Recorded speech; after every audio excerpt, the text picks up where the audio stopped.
नमस्कार, कशिश न्यूज में आपका स्वागत है। मैं हूं अनुराग। पटना में ट्रिपल मर्डर से सनसनी फैल गई है। जी हां, बड़ी खबर है पटना से, जहां ट्रिपल मर्डर हुआ है और घटनाक्रम का, वारदात का सीसीटीवी फुटेज भी सामने आया है।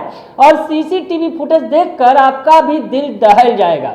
जिस तरह से सीसीटीवी फुटेज में शख्स गोली मारते हुए नजर आ रहा है। पहले एक लड़की को गोली मारता है, फिर एक महिला को, और फिर खुद अपने सिर पर गोली मार के अपनी ई लीला समाप्त कर लेता है। और इस घटना की गवाह वहां एक और महिला मौजूद है, उसे जिंदा छोड़ दिया जाता है। तो ये पूरी खबर आपको बताएं जो पटना से है, क्या है पूरा मामला और किस तरह से जो ये सनसनीखेज वारदात राजधानी पटना में हुई है। दिन दहाड़े इस वारदात को अंजाम दिया गया है। आपको बताएं कि जो शख्स है पहले अपनी बेटी फिर साली की दिन दहाड़े सड़क पर हत्या करता है और फिर उसके बाद आरोपी खुद को भी गोली मार लेता है। आपको बताया कि तीर हत्याकांड का जो मामला है, इसके बाद इलाके में सनसनी फैल गई है। दरअसल ये जो वारदात है पूरी सीसीटीवी फुटेज में कैद हो गई है। तो सीसीटीवी फुटेज का आप देख सकते हैं। और आपको बताया कि ये जो खबर है, पटना पुलिस लाइन में इस वारदात को अंजाम दिया गया। पटना पुलिस लाइन की यह घटना है जहां पर ट्रिपल मर्डर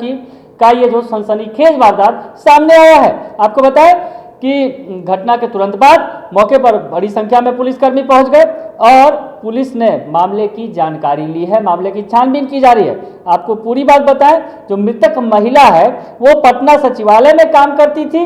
दिन दहाड़े बीच सड़क पर हत्याकांड को अंजाम देने के बाद इलाके में दहशत है। पुलिस ने घटनास्थल से तमाम सबूतों को सील किया है और अब जो तमाम जो वहाँ के घटनास्थल पर मौजूद जो सबूत थे उन्हें इकट्ठा किया है और अब पुलिस मामले की जांच कर रही है। आपको बताएं इस खबर के बारे में, पूरी खबर आखिर क्या है, क्या कुछ है पूरा मामला। जो शख्स की पहचान की गई है, जैसा कि बताया जा रहा है कि राजीव कुमार नाम का जो शख्स है उसने इस हत्याकांड को अंजाम दिया है। और मृतकों की पहचान जो हुई है संस्कृति, ये आरोपी की बेटी है, शशि प्रभा राजीव की साली और पूर्व पत्नी, यानी ये जो शख्स है जिसने हत्या की है उसकी साली थी और उसके बाद उसकी शादी हुई थी उससे। पूर्व पत्नी थी उसकी, बाद में उसने दूसरे शख्स से शादी की थी। और बताया गया है कि राजीव कुमार की पहली पत्नी का जहां नेचुरल डेथ हुआ था, उसके बाद उससे पहली पत्नी से एक बेटी थी। इसके बाद राजीव ने अपनी पहली पत्नी की बहन शशि प्रभा, जिसका मर्डर किया गया है, और अपनी साली जो है उससे दूसरी शादी रचाई थी। उसके बाद आपसी मनमुटाव की वजह से राजीव और शशि प्रभा का भी तलाक हो गया था। पुलिस उसके बाद शशि प्रभा ने भी दूसरी शादी कर ली थी और बेटी उसी महिला के साथ रहती थी। और ये जो तनाव का पूरा मामला है, पारिवारिक विवाद का मामला है, और पारिवारिक विवाद में इस सनसनीखेज वारदात को अंजाम दिया गया है। आपको बताएं, जैसा कि पुलिस ने बताया कि राजीव बेटी को अपने पास रखना चाहता था, लेकिन वह उनके साथ नहीं रहना चाहती थी। जो अपने पिता के साथ वह नहीं रहना चाहती थी, जो उस शख्स की बेटी थी। और इसको लेकर राजीव और शशि प्रभा के बीच लगातार विवाद हो रहा था। दरअसल बेटी को लेकर यह विवाद था।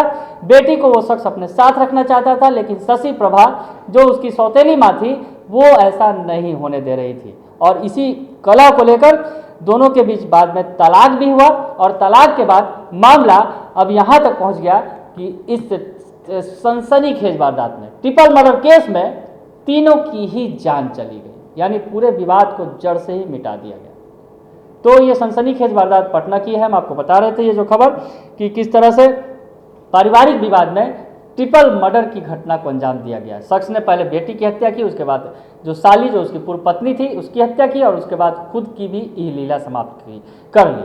और इस दौरान एक महिला जो उसकी रिश्तेदार थी, बताया जा रहा है कि वो उस महिला की माँ थी, उसे वहाँ पर छोड़ दिया गया। तो ये जो वारदात को पूरी अंजाम उस महिला की आंखों के सामने दिया गया। तो समझ सकते हैं कि कितना खतरनाक मंजर था ये। और ये तमाम जो घटनाक्रम सीसीटीवी फुटेज में कैद हो गई है और पुलिस अब इस मामले में आगे जांच कर रही है। बने रहिए कशिश न्यूज के साथ, तमाम खबरों से आपको अपडेट रखेंगे। फिलहाल के लिए इतना ही, धन्यवाद।